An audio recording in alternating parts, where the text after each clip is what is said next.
कि किसी को मुंह दिखाने के लायक नहीं रही पुष्पम प्रिया चौधरी। एसआईआर के नाम पे सिर्फ मुसलमानों को एक धमकाया जा रहा है, वो उसका मुद्दा नहीं है, सभी लोगों का मुद्दा है, चाहे वो सिख हो, ईसाई हो, मुस्लिम हो, क्रिश्चियन हो, हिंदू हो। कटेगा तो सबका कटेगा। जो हक के लिए लड़ा है वही मार खाया, वही जेल गया, वही एफआईआर जेल। नेता लोगों की अपनी ही एक जाति है, अपना ही एक धर्म है और कोई किसी का प्रतिनिधित्व नहीं करता, क्योंकि हम सबकी तो वैसी ही हालत है। जिस रास्ते पे आप चल रही हैं उससे तो सत्ता हासिल नहीं होगा, तो आपको जमीन पर उतरना पड़ेगा। बिहार किसान मजदूर इन लोगों की आवाज है, बिहार इन लोगों का राज्य है जहां से मजदूरी होती है, दिहाड़ी मजदूर होते हैं, किसान होते हैं, छात्र होते हैं। बेरोजगारी सबसे चरम सीमा पर अभी इस देश में, इस राज्य में बनी हुई है। जो हाशिए पे आखिरी खरा बंदा है उसको मैं लेकर के आऊं फ्रंट में, तो आपको उस आखिरी तक पहुंचना पड़ेगा और उसके लिए जो आंदोलन करना पड़े, जहां जाना पड़े, आपको जाना चाहिए था, पर आप नहीं गई हैं। तो अभी भी 2 महीने 3 महीने टाइम है, आपको बिहार में यात्रा करनी चाहिए और हर एक मुद्दे पे मुखर होकर के बोलना चाहिए, तो ही आपको मुख्यमंत्री पद की दावेदारी जिसका आप दावा कर रही हैं वो आपको मिल सकता है। नमस्कार दोस्तों, आप देख रहे हैं नेशन चक्र, आपके साथ मैं साजिद अली। बिहार की राजनीति गर्म है, विधानसभा चुनाव का बिगुल बज चुका है और चंद दिनों में ऐलान होने वाला है कि कौन किस सीट से चुनाव लड़ेगा। सारी पार्टियां अपनी तैयारी कर चुकी है। खास बात यह है कि बिहार विधानसभा में अभी इस एक नाम है पुष्पम प्रिया, पीपल्स पार्टी के आ रही है। वो उनका खुद का पार्टी है और वो खुद को अपने आप को सीएम पद के उम्मीदवार कह रही है और दावेदारी भी पेश कर रही है कि महिला कैंडिडेट अभी तक कोई सीएम पद के लिए नहीं दिया है और मैं उस लायक हूं। हमारे साथ बात करने के लिए एक मानू के छात्र नेता है साकिब आरफी साहब। इनसे बात करने की कोशिश करते हैं, क्योंकि आप जानते हैं कि छात्र नेता जो होते हैं हर मुद्दे को जानते हैं। तो आज बात करने की कोशिश करते हैं। साकिब आरफी साहब, हमारे स्टूडियो में बहुत बहुत स्वागत है आपका। आप ये बताइए कि पुष्पम प्रिया एक महिला है और जगह जगह वो जाती है लेकिन अपना फेस दिखा नहीं पाती है। मतलब ये है कि मास्क लगा के घूमती है वो। तो वो कौन है पुष्पम प्रिया, इसके बारे में थोड़ा हमको डिटेल से बताएंगे, हमारे दर्शक को थोड़ा बताएंगे।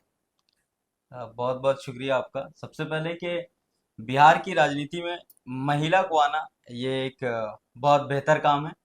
पुष्पम प्रिया चौधरी इसलिए फेमस है कि 2020 के अंदर जब आप देखेंगे तो एक पेपर के एडवर्टीजमेंट से वो पूरे बिहार में एक भावी उम्मीदवार के रूप में आई थी कि मुख्यमंत्री कैंडिडेट होगी। वहीं से उनका नाम शुरू हुआ। नाम शुरू होने के बाद 2020 में उन्होंने इलेक्शन भी लड़ा 2 जगह से, जहां से उनकी जमानत जब्त भी हो गई थी। उसके बाद फिर वो लगातार आ रही है, लगातार बनी हुई है पिछले 5 साल से। कहीं वो गायब भी हो गई थी, अब फिर से स्टार्ट किया है। तो महिला की भागीदारी के लिए वो बार बार लड़ाई लड़ रही है कि वो जो एक वंशवाद का सिस्टम है उसके अकॉर्डिंग, और ये जो स्टीरियोटाइप बना हुआ है कि महिला मुख्यमंत्री नहीं बन सकती। बिहार के इतिहास में महिला मुख्यमंत्री रही है लेकिन उसके बाद कोई महिला मुख्यमंत्री नहीं बनी है। तो इस स्टीरियोटाइप जो है इसके खिलाफ, वो रूढ़िवादिता सोच के खिलाफ वो यहाँ काम करने के लिए आई है। ये मैं यही जहां तक अभी तक देखा हूं कि वो अपनी बात करती है, अपने पार्टी की बात करती है और इस सोच के खिलाफ वो बात करती है। जहाँ तक कि मैं जानता हूँ कि वो स्वास्थ्य पे काम कर रही है, शिक्षा पे काम कर रही है और लंदन से आई है और दरभंगा को लंदन, बिहार को लंदन बनाना चाहती है। और क्या बनाना चाहती है बिहार को, क्या उनका नजरिया है, क्या वो करना चाहती है बिहार के लिए। देखिए, बिहार की राजनीति में सबको आना चाहिए और ये लोकतंत्र है। भारत एक लोकतांत्रिक देश है, डेमोक्रेसी है यहाँ। तो सभी पार्टी को एक एक करके आना चाहिए और हमारे पास बहुविकल्प होना चाहिए, बहुत सारे ऑप्शंस होने चाहिए कि मैं किसको चूज कर सकता हूँ। अगर हमारे यहाँ 2 पार्टियां होंगी या 3 पार्टियां होंगी तो एक बार इसे, एक बार उसे और एक बार उसे चुन सकते हैं। लेकिन बहुविकल्प होगा तो हमारे पास सबको चुनने का ऑप्शन होता है। आप नहीं होंगे सत्ता से, मैं गिरा दूंगा आपको 5 साल में। या फिर अगर आपके काम मुझे नहीं पसंद आएंगे तो मैं 1 साल में गिरा सकता हूँ, 6 महीने में गिरा सकता हूँ। मैं आंदोलन करूंगा, प्रोटेस्ट करूंगा। जिस तरीके से अभी बिहार का आप देख रहे हैं, दशा देख रहे हैं, इसको दुर्दशा ही कह सकते हैं। जो सिचुएशन अभी क्रिएट की गई है उसके अकॉर्डिंग चाहिए था कि जितनी भी विपक्ष की पार्टी है, जितनी भी पार्टियां जो उस एनडीए सरकार के खिलाफ है, उसकी नीतियों के खिलाफ है, उनको सड़कों पर आ जाना चाहिए और अब तक सत्ता को मतलब कि गिरा देना चाहिए, चाहे वो देश की हो या फिर बिहार की हो। पुष्पम प्रिया चौधरी जो है ये एक नई सोच लेकर के आई है और इसे चाहिए कि मतलब बिहार को अगर जिस सोच के साथ वो चल रही है उस सोच के साथ आगे बढ़ा सकती है, लेकिन एक वो जो कहते हैं ना कि जमीनी स्तर पे पहुंच जाना, उस तरीके से नहीं दिखाई देता। बस एक सोशल मीडिया हैंडल और खुद के इंटरव्यू और खुद के क्लिप देना, बस यहीं तक वो मुझे महदूद लग रही है। बाकी इनको अगर फैलाना है तो दूर दूर तक अगर पहुंचाना है तो उनको जमीन पे आना होगा, उनको मिलना होगा लोगों से। 2 दिन की पद यात्रा करने से बिहार भ्रमण नहीं हो जाता है, बिहार की राजनीति में तब्दीली नहीं आ सकती है, बिहार की बदहाली नहीं सुधर सकती है। उनको अगर आना है सत्ता में, मुख्यमंत्री का ख्वाब रखती है, तो उनको आना पड़ेगा इन सड़कों पर, उन गलियों में जहां लोग बसते हैं, जहां से बिहार बनता है, वहां तक पहुंचना पड़ेगा और उनको समझाना पड़ेगा कि आपकी आइडियोलॉजी क्या है, आपकी पार्टी चाहती क्या है, किस तरीके से बिहार का काम कर सकते हैं, ये सब उन्हें आकर के बताना पड़ेगा जमीन पर। अगला सवाल मेरा इसी से रिलेटेड था कि अब वो मार्केट में तो आ नहीं रही है, जनता के बीच जा नहीं रही है। तो मामला ये है कि अभी एसआईआर का मामला आ रहा है जो कि मोदी सरकार करवा रही है बिहार में।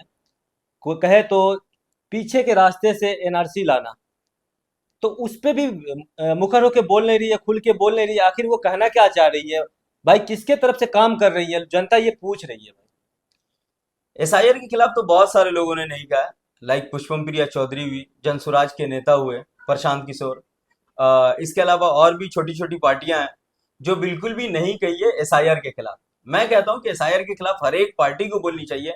एनडीए के गठबंधन से अलग होकर के यूपीए के गठबंधन में, या फिर महागठबंधन कह सकते हैं, इनमें जितने भी नेता हैं उन सबको एसआईआर के खिलाफ लड़ना चाहिए, चुनाव आयोग जाना चाहिए, बैठना चाहिए और आंदोलन करना चाहिए, ना कि सिर्फ विधानसभा के अंदर सड़कों पर जाम करना चाहिए। सीपीआई ने किया, सीपीआई एमएल ने बुलाया था बिहार कह तो आंदोलन, भारत बंद आंदोलन हुआ था, बिहार बंद आंदोलन हुआ था, इन सब में सारे लोगों ने आए, लेकिन एक जो मुखर होकर के सामने पूरे तरीके से डट करके 10 दिन 15 दिन जो प्रदर्शन होना चाहिए, मेरा अधिकार है, मेरा राइट है। अगर मेरे राइट को आप छीनना चाह रहे हैं तो मैं इसके लिए प्रोटेस्ट कर सकता हूँ, ये भी मेरा राइट है। तो इसके लिए सारे विपक्ष को आना चाहिए, ना कि सिर्फ पुष्पम प्रिया को, सारे एक एक पार्टियों को आना चाहिए था और इस पर काम करना चाहिए था। इसलिए कि देश में डेमोक्रेसी खत्म हो रही है, चाहे वो किसी भी आधार पे। देखिए, रोजगार के आधार पे अगर प्रोटेस्ट करते हैं तो हमें उठा दिया जाता है, हम किसी किसान आंदोलन पे बैठते हैं तो हमें उठा दिया जाता है, अभी एसआईआर में अगर हम बैठते हैं, विरोध प्रदर्शन करते हैं, तो इसमें कहीं ना कहीं पुलिस बल का प्रयोग किया जाएगा। तो ये डेमोक्रेसी को कहीं ना कहीं खतरा होता जा रहा है। तो एसआईआर के खिलाफ चाहिए कि सबको आना चाहिए साथ में। ये नुकसान मेरा ही नहीं है, सिर्फ एसआईआर के नाम पे सिर्फ मुसलमानों को एक धमकाया जा रहा है, वो उसका मुद्दा नहीं है, सभी लोगों का मुद्दा है, चाहे वो सिख हो, ईसाई हो, मुस्लिम हो, क्रिश्चियन हो, हिंदू हो, कटेगा तो सबका कटेगा। जैसा कि असम में देखने को भी मिला था कि सभी लोग उसमें उससे निकाले गए थे एनआरसी से। खैर, हम अलग बात करना चाहते हैं कि पुष्पम प्रिया पे। पुष्पम प्रिया अपना फेस दिखाती नहीं है, मास्क लगाए घूम रही है, मास्क के पीछे राज क्या है? पुष्पम प्रिया चौधरी शायद वो अपना कुछ बात कहना चाह रही है, उनका जो विजन है वो पहुंचाना चाह रही है, उनका एक ही साइन है, एक ही लैंग्वेज में वो पहुंचा पा रही है कि वो मास्क नहीं हटा पा रही है। वरना पुष्पम प्रिया चौधरी को बिना मास्क के सब लोग देख चुके हैं, और जो बातें कर रहे हैं कि मास्क क्यों नहीं हटा रही है, ये वो बहुत सारे क्वेश्चंस आते रहते हैं, मैं देखा हूँ सोशल मीडिया पर। उसमें मास्क हटाना ये बड़ा सवाल नहीं है, बड़ा सवाल है कि आप उनकी बातों को सुन कैसे पा रहे हैं, उनकी बातों को समझ पा रहे हैं कि नहीं, ये सबसे बड़ा मुद्दा है। और वो जो बातें रखना चाह रही है, वो मास्क पहन करके प्रेस कॉन्फ्रेंस हो, या किसी को बाइट देना हो, पॉडकास्ट देना हो, इंटरव्यू देना हो, ये सारी चीजें जो कर रही है वो सिर्फ अपनी बात पहुंचाने के लिए कर रही है।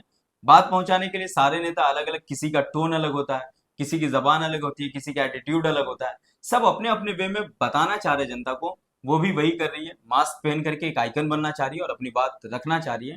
इसमें कोई दो राय की बात नहीं है कि मास्क रखे या ना रखे, तो बात सुनना चाहिए। मैं यूं समझूं कि कंबल ओढ़ के घी पीना हमारे गांव में देहात में कहावत है, जैसे कि घर में बैठी है, मास्क लगा के निकल रहे हैं, तो लेकिन जनता से आंख मिला नहीं पा रही है, घर पे किसी के जा नहीं रही है, पानी का जल का संकट है अभी गांव गांव में। 20वीं विधानसभा से आप आते हैं, पिछले वर्ष 2020 में वो 20वीं विधानसभा से चुनाव लड़ी थी, तो क्या मतलब कि वो अपना क्या राजनीति करना चाहते होंगे, कैरियर क्या है, क्या दर्शाना चाह रही है वो? मुझे नहीं समझ में आ रहा है कि वो क्यों नहीं मुखर हो पा रही है। सिर्फ मास्क लगाने से ही अगर उनको सुनना पड़ता, तो मास्क लगा करके तो सुन रहे हैं हम लोग, लेकिन ये उतरना चाहिए था। बहुत सारे मुद्दे हैं जिन पर उतरना चाहिए उनको। कि किसी को मुंह दिखाने के लायक नहीं रही पुष्पम प्रिया चौधरी। हमने कैंपेन शुरू किया, तब इन्होंने कहा कि अपना चेहरा दिखा के लड़कों को अपने पीछे घुमा रही है पुष्पम प्रिया चौधरी। इसका मतलब है कि देखिए, चेहरा तो सबसे लीस्ट इंटरेस्टिंग थिंग है हमारे बारे में, ये भी हम आपको कह दें। हम एक बहुत सॉलिड विचार लेके आए हैं और हम ये कतई नहीं चाहेंगे कि हमारा चेहरा हमारे विचारों को दबा दे। हमने कहा था कि जब हम व्यवस्था बदल देंगे, जीत जाएंगे चुनाव, तो मास्क हटा लेंगे, यही बात कही थी। लेकिन आज आपके कहने पे हम ये बात भी बदलते हैं। ये लोग सिर्फ मुख्यमंत्री महिला उम्मीदवार घोषित कर दें, हम मास्क हटा लेंगे। चाहे वो बीपीएससी का कहे तो गर्दानी बाग में हुआ था प्रोटेस्ट, उनमें उतरना चाहिए था, सड़कों पर आना चाहिए था। बिहार के बहुत सारे नेता वहां पर थे। उनको किसी से दुश्मनी हो सकती है, मतलब उनकी बातें नहीं सुन सकती कि मेरा कोई साइन चोरी कर लिया, अब मेरा रोड मैप चोरी कर लिया। अब वो नहीं है, आपको सड़कों पर आना पड़ेगा, आपको जाना पड़ेगा। TRE 3 में क्या हुआ, जब सारे वैकेंसीज टीचर के खत्म हो गए, तब वो जाकर के एप्लीकेशन लिखती है। तो ये कहीं एक मतलब आइडिया आपको उनका जो भी उनको पीछे से चला रहे हैं या फिर जो उनको आइडिया दे रहे हैं, वो कहीं ना कहीं सक्सेस नहीं हो पा रहा है। तीसरा अभी मुद्दा है कि जल सबसे बड़ा संकट बन रहा है बिहार के अंदर, कि अब जो वो गांव और नदियों में बाढ़ ग्रस्त हुआ करता था, अब सुखाड़ आ चुका है, वहां के तो सूखा ग्रस्त हो चुका है अब। तो कहीं ना कहीं ये बहुत बड़ा मुद्दा हो सकता है, और बहुत बड़ा मुद्दा भी, और ये परेशानी भी है। जीवन जीने में पानी सबसे जरूरी है, और पानी खत्म हो रहा है, तो चाहिए कि सारे लोगों को खड़े होने चाहिए, समाधान करना चाहिए। जल नल योजना चला था, जल नल योजना भी कामयाब नहीं है, तो इसके खिलाफ लड़ना चाहिए। सरकार को कम से कम आंख खोल के रखना चाहिए कि आपने जो 7 निश्चय योजना में एक जल नल योजना भी रखा था, वो कहीं ना कहीं पूरा नहीं कर पाए हैं। इसी की नौबत है आज कि आज सुखाड़ होने के बावजूद पानी के लिए, एक एक बूंद के लिए बिहार की जनता तरस रही है। हर घर जल नल योजना ये सबसे बड़ा महाघोटाला है। इस पर सीबीआई जांच होनी चाहिए, इस पर जो है कार्रवाई होनी चाहिए, क्योंकि आज भी जनता पानी को लेकर त्रस्त है। किसी के पास पीने का पानी तो छोड़ दिए, नहाने के लिए पानी नहीं है। ये हालत है अभी बिहार में। उनको कोई मुख्यमंत्री का चेहरा कैसे मान ले? आपने कहा जैसे कि वो पहले शुरू में आपने कहा था कि मुख्यमंत्री के लायक भी है, महिला है, आना चाहिए। मैं क्यों मान लूं कि वो मुख्यमंत्री हमारे लायक है, जब आपके छात्र के लिए काम नहीं कर रही, जनता के लिए काम नहीं कर रही है, पानी का मुद्दा इतना बड़ा मुद्दा है, वो काम नहीं कर रही है। एनआरसी पहचान पत्र अभी SIR का काम हो रहा है, उस पर काम नहीं कर रही है। मैं कैसे मान लूं? किसी के नहीं है आप कि मेन स्ट्रीम पार्टीज होती है, तो मेन ही स्ट्रीम पार्टी का ही बनेगा ना मुख्यमंत्री आप लोग के हिसाब से। हमारे बारे में तो ये भी कहा जा चुका है कि हमारा कोई भविष्य ही नहीं है, और हम मुख्यमंत्री बनेंगे या नहीं बनेंगे वो रिडंडेंट है। हम ये कह रहे हैं कि अगला मुख्यमंत्री महिला ही होना चाहिए, ये हम कह रहे हैं, इसकी हम चुनौती दे रहे हैं। यही लोग आजकल बेटी बचाने में लगे हैं ना, इन्हीं की पॉलिसी है, बेटी बचाएंगे, महिलाओं को इतना सम्मान करते हैं, तो बस इतनी सी बात है। अभी उनका पर्सनल मुद्दा है, मैं उन्हें समझा ही सकता हूँ, उन्हें कह सकता हूँ कि आपका जो ये रास्ता है, जिस रास्ते पे आप चल रही हैं, उससे तो सत्ता हासिल नहीं होगा, उससे आप मुख्यमंत्री नहीं बन सकती हैं। आपको कहीं ना कहीं चेंज करना पड़ेगा अपने प्लान में। वो प्लान जो आपने पिछले साल चुना था और इस साल आप इलेक्शन लड़ने वाले, तो इन दोनों प्लान में बहुत सारी चेंजिंग करनी चाहिए आपको, जो अब तक हो जाना चाहिए था।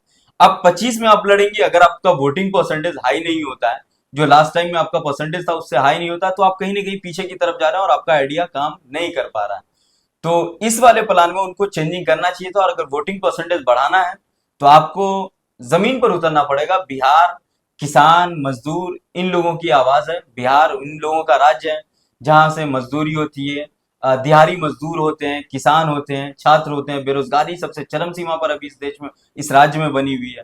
तो चाहिए कि आपको वहां तक पहुंचना है जहां तक आप सोच रही है कि उस तक को डेवलप करें। वो जो हाशिए पे आखिरी करा बंदा है, उसको मैं लेकर के आऊं फ्रंट में, तो आपको उस आखिरी तक पहुंचना पड़ेगा, और उसके लिए जो आंदोलन करना पड़े, जहां जाना पड़े, आपको जाना चाहिए था, पर आप नहीं गई हैं। तो अभी भी 2 महीने 3 महीने टाइम है, आपको बिहार में यात्रा करनी चाहिए और हर एक मुद्दे पे मुखर होकर के बोलना चाहिए, तो ही आपको मुख्यमंत्री पद की दावेदारी, जिसका आप दावा कर रही हैं, वो आपको मिल सकता है। उन्होंने कहा है कि महिलाओं को सम्मान देंगे। 50, जैसे कि आपको मालूम है कि 243 सीट बिहार विधानसभा में है। 50% मतलब कि 122 सीट अभी महिलाओं को देने जा रहे हैं, बाकी बचे हुए पुरुष को देने जा रहे हैं। तो क्या लगता है कितनी सीट ला पाएंगे अभी इस चुनाव में, सारे मुद्दे को देखते हुए? इस चुनाव में मुद्दे को देखते हुए नहीं, एक नई पार्टी और नई पार्टी को एस्टेब्लिश होने में बिहार के अंदर अभी बहुत टाइम लगेंगे। सबसे पहली बात तो उनको ये माइंड मेकअप करना चाहिए। राजनीति में 5 साल या 10 साल में सत्ता हासिल नहीं होती है। कुर्सी पर पहुंचने के लिए संघर्ष करने होते हैं, दौड़ना पड़ता है, कितनी मार खाने पड़ती है प्रदर्शन में, लाठियां चलती है, जेल जाना होता है, सब कुछ होता है जब आप राइट के लिए, अपनी जनता के लिए लड़ते हैं तब। ऐसे करके तो बिल्कुल भी नहीं आप पा सकते, चाहे आप पिछले आखिरी जन्म तक आप सिर्फ बैठ कर किसी ऑफिस में या किसी को हम इंटरव्यू इतिहास उठा के देखें ना, मायावती हुई, ममता बनर्जी हुई, न जाने कितने डंडे खाए उन्होंने, लेकिन यहाँ तो अभी तक जमीन पर नजर नहीं आया। डंडा छोड़ पानी का मांग करना डंडा खाना तो नहीं होगा, छात्र के लिए आवाज उठाना डंडा तो नहीं होगा। आप सिर्फ ट्वीट कर देते, इंटरव्यू दे देते किसी को, किसी सोशल मीडिया पे एक्टिव रहती है, जनता के बीच नहीं जाते। क्या संदेश देना चाहते हैं लोगों को? आप आखिरी बात बता के अपना बात खत्म करें। अब वो एक अलग, मतलब वो उसको कहते हैं ना कि वो जो लंदन का सिस्टम अब उन्होंने देखा है ना, उसके अकॉर्डिंग ये यहाँ चलना चाह रही है। लेकिन मैं आपको बता दूं कि वो डेवलप्ड कंट्री है और ये डेवलपमेंट है। तो डेवलप्ड कंट्री में क्या आप सब कुछ कर चुके हो और आप उन चीजों से कहे तो पूरे तरीके से रूबरू हैं। लेकिन यहाँ जिसको आपको डेवलपमेंट जो कर रहे हैं, इस डेवलपमेंट में आप उस राह पर हैं कि आपको डेवलप्ड बनना है। इस बनने के फेज में आपको बहुत सारी चीजें करनी पड़ेगी। जिस तरीके से आप डिजिटल कहे तो एड चला करके आप राजनीति करती हैं, उसके बाद सोशल मीडिया कैंपेन चला करके आप राजनीति करती हैं, इंटरव्यू दे करके राजनीति करती हैं, तो इससे राजनीति नहीं होगी। ये सिर्फ सोशल मीडिया तक, दिखावे तक रह जाएगा। जनता अगर आपको पसंद तब करेगी जब आप उसके लिए काम करेंगे। सोशल मीडिया से उतर करके आपको जनता के लिए, जनता का काम करना पड़ेगा। तो आप आए सड़कों पर, इन किसान के खेत गलियारों और उन सब जगहों पर जाएं, उनकी मांग को सुने। एक विकल्प के तौर पे जरूर सुना जा सकता है और उनको वोट दिया जा सकता है। तो चाहिए कि वो सड़कों पर आए, काम करे, लोगों के मुद्दों को जाने, वो उनको फिर उनके लिए लड़े, एप्लीकेशन लिखे। जिस तरीके से उनको प्रोटेस्ट करना है करना चाहिए। सड़कों पर तो जरूर उतर जाना चाहिए जो अब तक नहीं उतरी है। ये कहीं ना कहीं उनके साथ क्या तो लैक हो रहा है, उनको आना चाहिए था। और अब तक सड़कों पर जब तक लाठी डंडे और जेल नहीं गए और केस एफआईआर नहीं हुआ, तब तक आप नेता नहीं बन सकते बिहार के अंदर। चाहे आप जैसी भी राजनीति करें, कितनी साफ सुथरी राजनीति कर लें, आपको आना पड़ेगा। इसलिए कि जो हक के लिए लड़ा है वही मार खाया, वही जेल गया, वही एफआईआर जेला। जी, तो ये हमारे साथ थे साकिब आरपी साहब, जो कि मानू के छात्र नेता रह चुके हैं, राजनीति में काफी दिलचस्पी रखते हैं। अगली बार मैं किसी और से आपकी बात कराऊंगा, आपसे मुलाकात कराऊंगा। फिलहाल के लिए बहुत बहुत शुक्रिया।